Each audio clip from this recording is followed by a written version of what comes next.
Hello friends, welcome back to my channel PCS warrior. मैं हूं आरती और आपका स्वागत करती हूं मेरे इस यूट्यूब चैनल पे।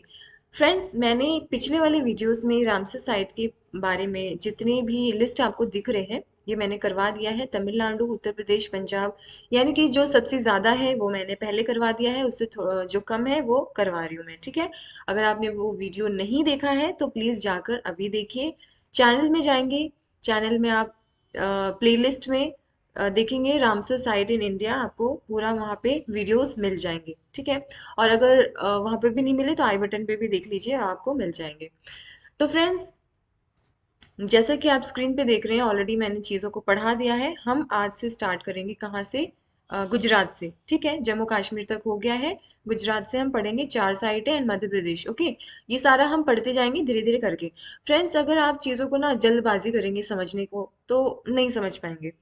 इट्स बेटर कि आप है ना किसी भी कॉन्सेप्ट को बहुत ही धीरे से समझिए, ज़्यादा टाइम भी नहीं लगाइए, क्योंकि एग्ज़ाम है। एग्ज़ाम के पॉइंट ऑफ व्यू से आपको हर चीज़ आना चाहिए। अगर आप धीरे धीरे पढ़ेंगे तो सब कुछ आ जाएगा, अगर आप जल्दबाजी करेंगे तो फिर तो वो तो सर से ऊपर चला जाएगा, no matter what is it. So चलिए आइए स्टार्ट करते हैं।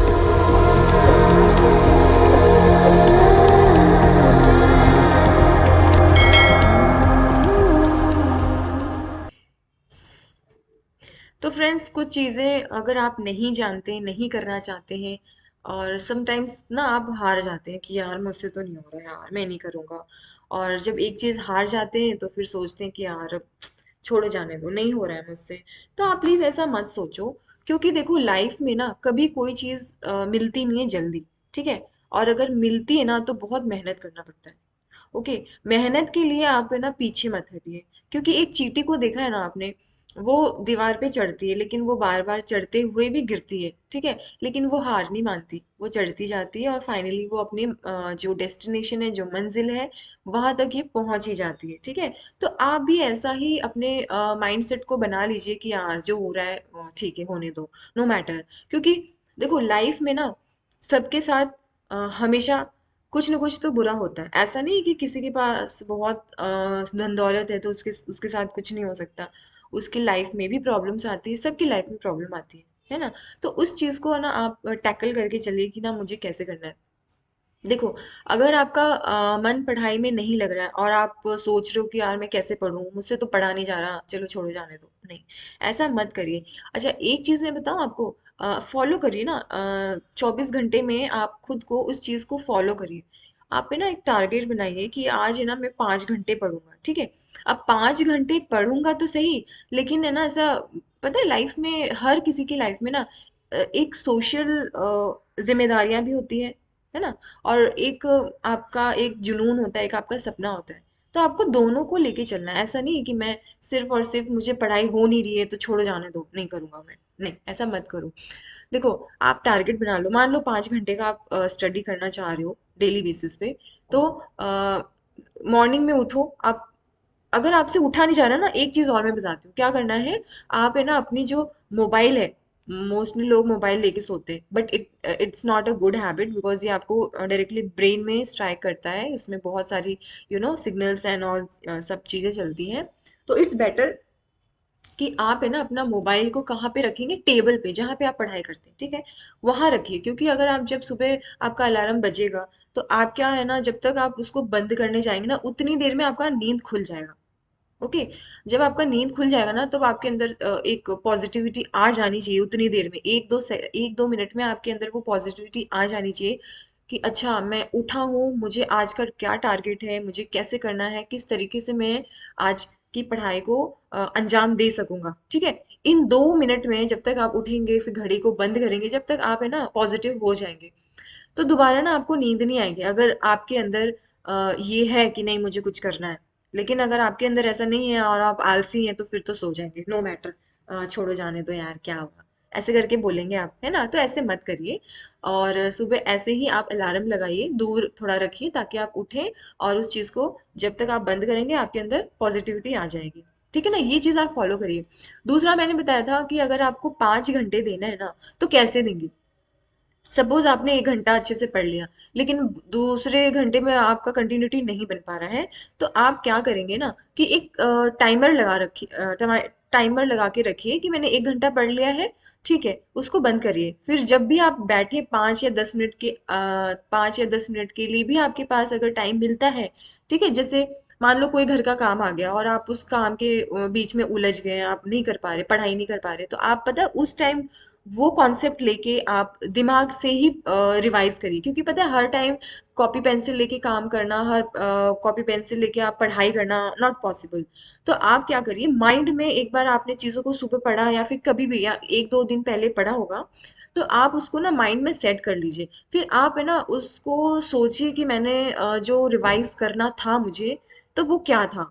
ओके, तो आप है ना उस पॉइंट को, कीवर्ड्स को पकड़िए, सब पूरा डिटेल मत पकड़िए, आप वो कीवर्ड्स को पकड़िए, अपने माइंड में सेट करिए कि अच्छा ये वो कीवर्ड था, इसके साथ वो कीवर्ड था, तो इसमें मैच हो रहा है, आई मीन इसमें क्या कहानी थी, मतलब जो कॉन्सेप्ट था ना, आपको वो काम करते करते आपको वो कॉन्सेप्ट भी पता चल जाएगा। ठीक है, एक बार फॉलो करिएगा, सच में बहुत बहुत अमेजिंग रिजल्ट्स आते हैं। ये मैंने किया हुआ है, और मेरा डिटेल आपने अबाउट अस में देखा होगा, वहां से आप चेक कर सकते हैं। ओके, चलिए आइए हम स्टार्ट करते हैं। रामसर साइट इन गुजरात, पिछले वाले जितने भी रामसर साइट्स हैं वो ऑलरेडी कवर हो चुके हैं, तो आप वहां से जाके देख सकते हैं। ठीक है, आइए हम इस वीडियो को स्टार्ट करते हैं। ठीक है, ओके, रामसर साइट इन गुजरात। सो फ्रेंड्स, ओके, अगर आप मेरे चैनल पे न्यू हैं, तो एक चीज़ मैं और बता दूं कि मैं इस चैनल पे कुछ शॉर्ट ट्रिक्स बताती हूँ, ताकि चीज़ों को अच्छे से रिमाइंड हो सके, दिमाग में बैठ जाए। समटाइम्स अगर आप इधर उधर घूम रहे हैं टहलते हुए, जैसे मैंने अभी जस्ट बताया, तो आप इस कीवर्ड्स को उठा के समझ सकते हैं कि अच्छा ये इसमें था, ये इसमें था। ठीक है, ओके, तो चलिए आइए गुजरात को हम स्टार्ट करते हैं। गुजरात में आप देख रहे हैं मैप, देख लीजिए। ओके, यहाँ पे आप मैप देख रहे हैं, गुजरात है, ठीक है। अब गुजरात में टोटल कितने रामसर साइट है? 4। Okay, first one is Nal Sarovar पक्षी अभयारण्य, दूसरा है खिजड़िया वन वन्य जीव अभयारण्य, तीसरा है थोल झील वन्य अभयारण्य, और चौथा है वाधवाना आर्द्र भूमि। ठीक है, ये 4 हमारे रामसर साइट है, कहाँ पे? गुजरात में। ओके, अब पहले तो हम इसका ना शॉर्ट ट्रिक से समझ लेते हैं कि आपको कैसे आप याद कर सकते हैं, बाकी इसका जो पूरा डिटेल है वो मैं आगे वाले स्लाइड्स में बताने वाली हूँ। ओके, ठीक है, सो देखो फर्स्ट वन है, अच्छा हम शॉर्ट ट्रिक के ऊपर बात कर रहे हैं, तो शॉर्ट ट्रिक को कैसे याद रखेंगे? देखो कुछ चीजें ना आप ऐसे, या तो सॉन्ग्स के माध्यम से, मैंने एक वीडियो बनाया था राष्ट्रपति को कैसे याद कर सकते हैं आप, है ना, सॉन्ग के माध्यम से गाना गा के, वो वैसा भी इसको आप उठा के अपना कोई सा भी सॉन्ग जो आपको फेवरेट है उसमें आप लगा दीजिए। अदरवाइज ऐसे याद करिए, वाधवाना थोल खिजड़िया नल। ठीक है, वाधवाना थोल खिजड़िया नल। अब क्योंकि ये जो ट्रिक है, सबसे पहले हम बेस को उठाएंगे। बेस क्या है हमारा? गुजरात। तो गुजरात में क्या फेमस है? गुजरात क्यों फेमस? हम गुजरात से हमारा दिमाग में क्या बैठता है? आप खुद सोचिए क्या बैठता है? गांधी जी। ठीक है, गांधी जी बैठता है, आप उसको भी ले सकते हैं। दूसरा, आप गुजरात के जो बहुत अच्छे अच्छे क्या फेमस है वहाँ का? ढोकला। ठीक है, रवा dhokla and this type of foods. तो वहाँ पे जो फूड है आप उसको भी उठा सकते हैं, मतलब जो चीज़ फेमस है, किसी भी स्टेट हो गया या फिर किसी भी प्लेस का जो चीज़ फेमस होता है, आप वो चीज़ उठाइए, बेस बनाइए सबसे पहले, फिर उससे ट्रिक बना लीजिए। ठीक है, अब जैसे मैंने यहाँ पे क्या उठाया है, मान लीजिए गांधी जी, ठीक है, या फिर गांधी जी भी उठाया है, और जो वहाँ का फेवरेट डिश है, जैसे कि ये क्या बोलते हैं, ढोकला। ठीक है, मैंने वो उठाया। तो क्योंकि ढोकला भी एक ऐसा नाम है थोड़ा सा लेने में, वैसे ही वाधवाना, थोल, खिजड़िया, ये एक टाइप का, एक समझ लो डिश है। ठीक है, डिश है। ओके, अब इन डिशेस को क्या करना होता है? नल में धोना होता है। ठीक है, नल के अंदर धोना होता है, ऐसे याद कर लो। गुजरात में क्या है?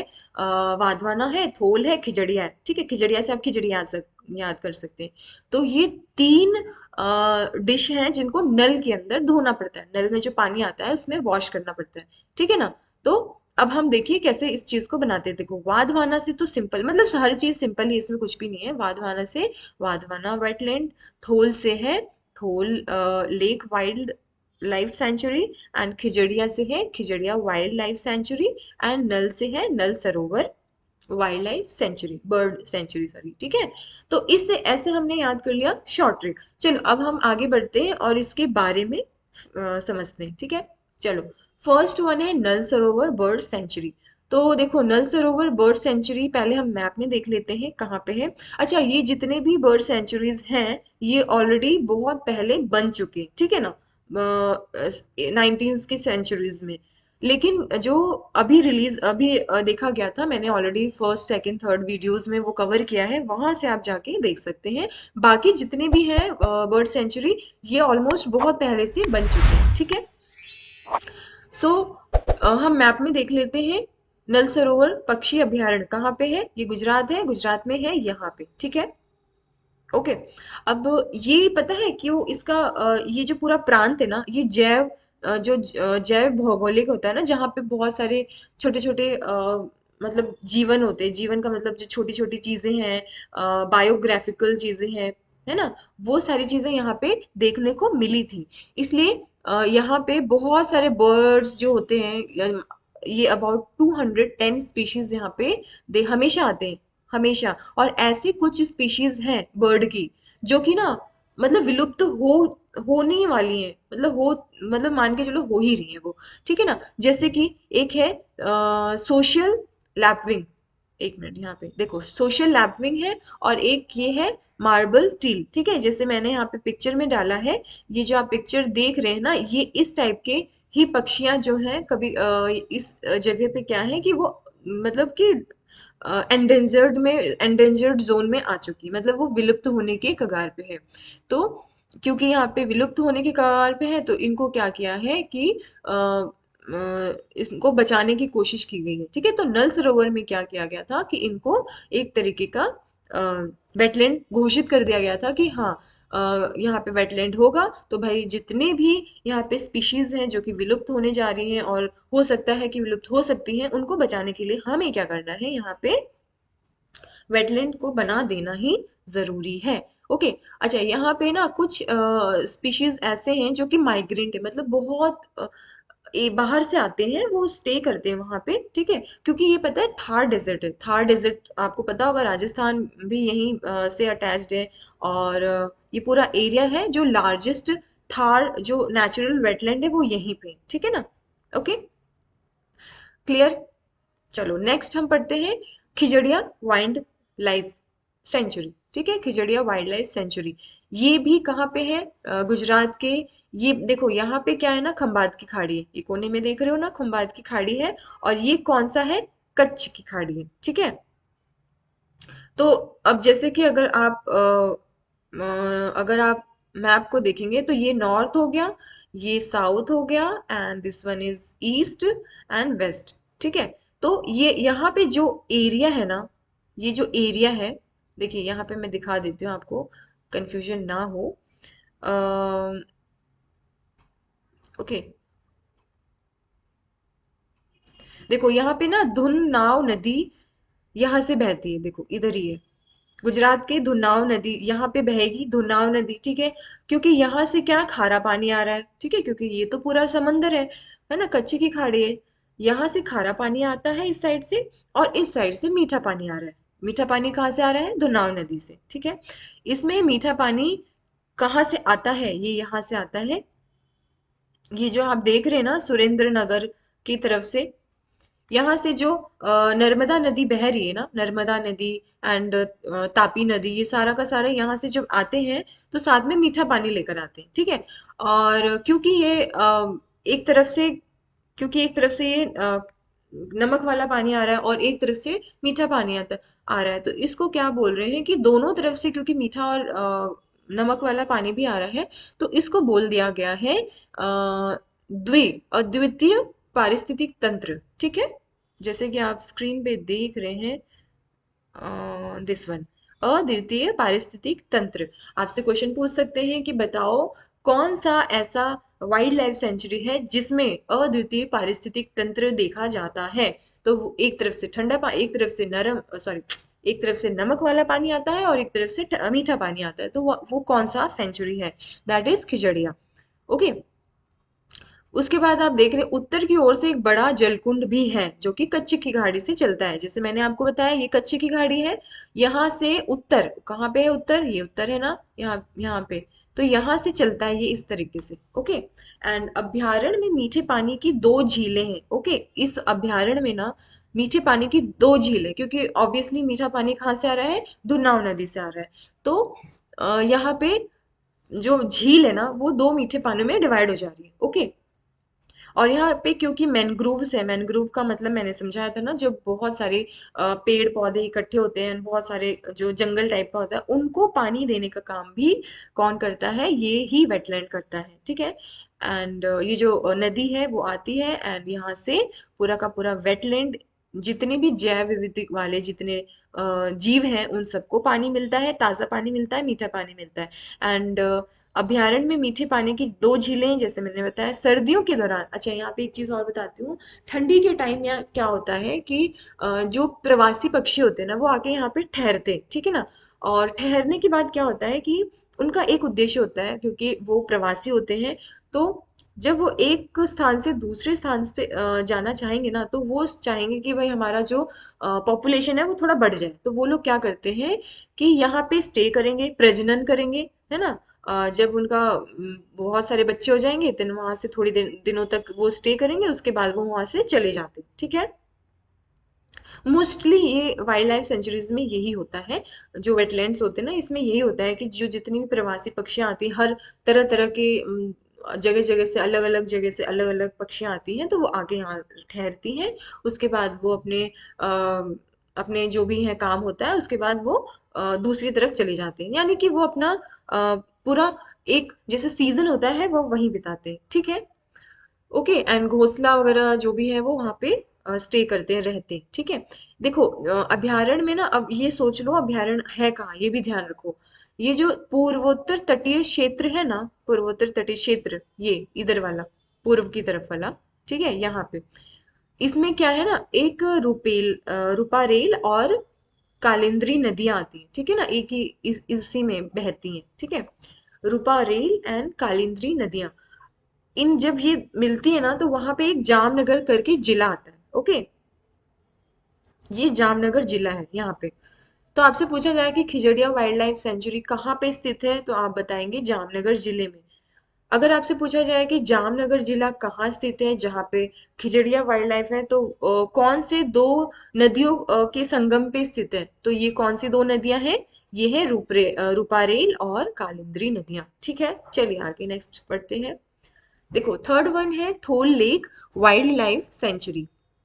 देखो ये ना पता है किसके लिए जाना जाता है, थोल लेक जो होता है ना ये आप देख रहे हैं, क्या बोलते हैं इसको, ये है सफेद पूंछ वाले गिद्ध। एक मिनट, पेन। ओके। देखो ये है सफेद पूंछ वाले गिद्ध, है ना, ये पता है विलुप्त हो रहे हैं मोस्टली। आप देखेंगे यहाँ पे अगर कभी जाएंगे तो आपको ना ये बहुत ही कम ही दिखने को मिलेंगे। ओके। तो इनको बचाने के लिए देखो बहुत सारे मैं भी दिखाती हूँ क्या कौन कौन से हैं, मैं भी बता देती हूँ। इसके बाद भी और भी हैं, जैसे एक मिलनसार लैवविंग है, उसके साथ साथ नाजुक सारस क्रेन है, वो सारे विलुप्त हो रहे हैं। कहाँ पे, ये थोल लेक की बात हो रही है। अच्छा सबसे पहले हम देख लेते हैं मैप में थोल लेक है किधर। ये पता है अहमदाबाद से ज्यादा दूर नहीं है, पास में ही है। ठीक है। ये अहमदाबाद के ही पास में, सॉरी, पास में है थोल बर्ड सेंचुरी। ठीक है। और ये क्योंकि मध्य एशियाई फ्लाईवे पे बना हुआ है, ये मध्य एशियाई फ्लाईवे पे बना हुआ है ना, जिसे आप एशिया देख रहे हैं, ये एशिया के जस्ट यहाँ बीचों बीच पड़ जाता है ये चीज, ये जो लाइन है पूरा बीच में पड़ता है। ठीक है। अच्छा इसकी स्थापना कब हुई थी, ये हुई थी 1912 में। जैसे मैंने आपको बताया हम जितने भी अब पढ़ने वाले हैं वो ऑलरेडी बहुत पहले बन चुके थे। ठीक है ना, जब अंग्रेजों का टाइम हुआ करता था तब ये बन चुके थे 1912 में। और ये कहाँ पे है, गायकवाड़ प्रशासन द्वारा बनाया था। ठीक है। उस टाइम क्या हुआ था ना कि 1912 में हुआ ये था कि जो वहाँ के लोग रहते थे, वहाँ के लोग कहाँ के, थोल झील के आसपास के जो लोग रहते थे, उनको पानी के लिए व्यवस्था नहीं मिल पाती थी। जैसे किसान अगर वो किसानी खेल कर रहे हैं तो सिंचाई के लिए नहीं पानी मिल पाता था। उसके बाद और बाकी जितनी भी सुविधाएं होती थी पानी नहीं मिल पाता था।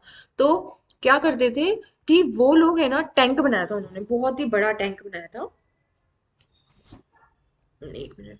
उन्होंने बहुत बड़ा टैंक बनाया था उस टाइम, वो उस टाइम है ना, लेक इसको वाइल्ड लाइफ सेंचुरी या रामसर साइट डिक्लेयर नहीं किया था। वो सिर्फ और सिर्फ एक छोटा सा ऐसा एरिया था जहाँ पे बहुत बड़ा टैंक बनाया गया था, जो कि सिर्फ और सिर्फ किसानों की सिंचाई की सुविधा हो गया और बाकी अदर काम के लिए बनाया गया था। बट हुआ क्या कि जो राज्य सरकार यानी गुजरात की सरकार ने क्या किया, 1988, ठीक है, मेरा पेन गायब हो जाता है,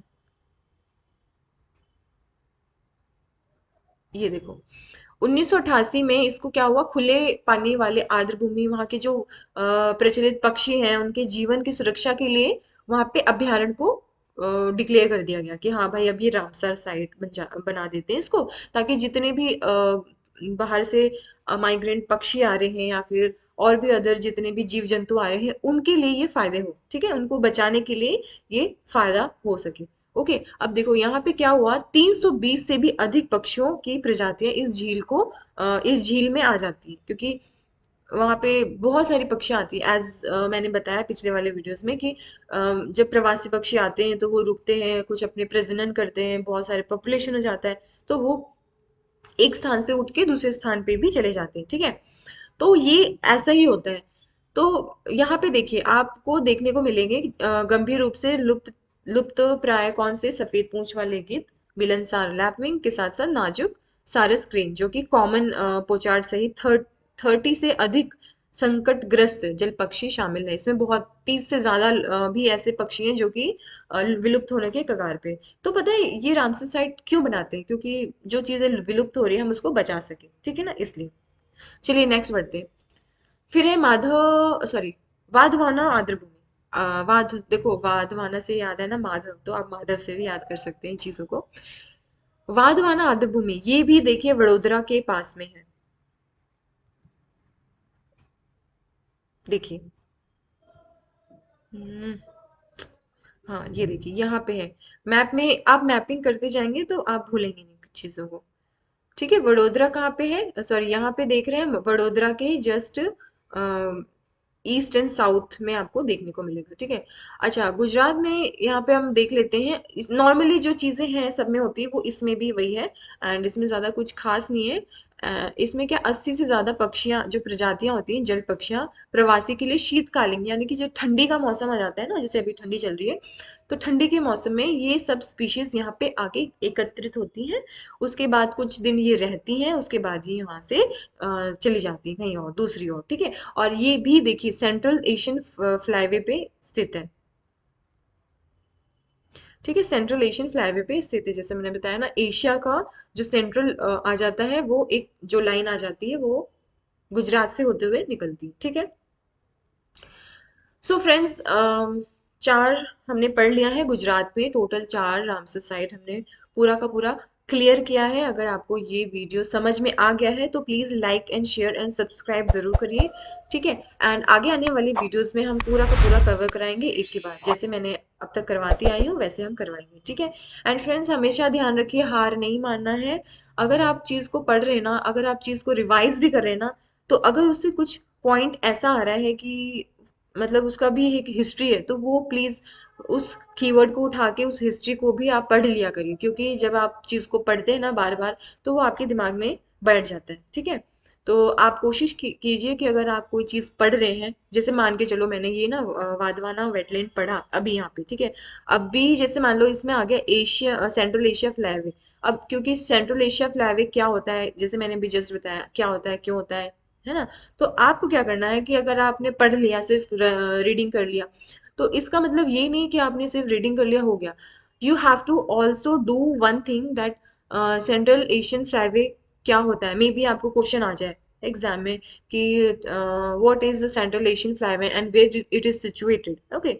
सो आपको ये चीज पता होना चाहिए कि ये ज्यादातर जो हिस्सा है वो गुजरात साइड में आता है, ओके। तो आप इस चीज को ध्यान रखिए कि कोई भी कीवर्ड अगर आपके सामने आ रहा है तो उसको आप पढ़िए, ठीक है, बार बार पढ़ेंगे तो दिमाग में वो बैठ जाएगा, ठीक है।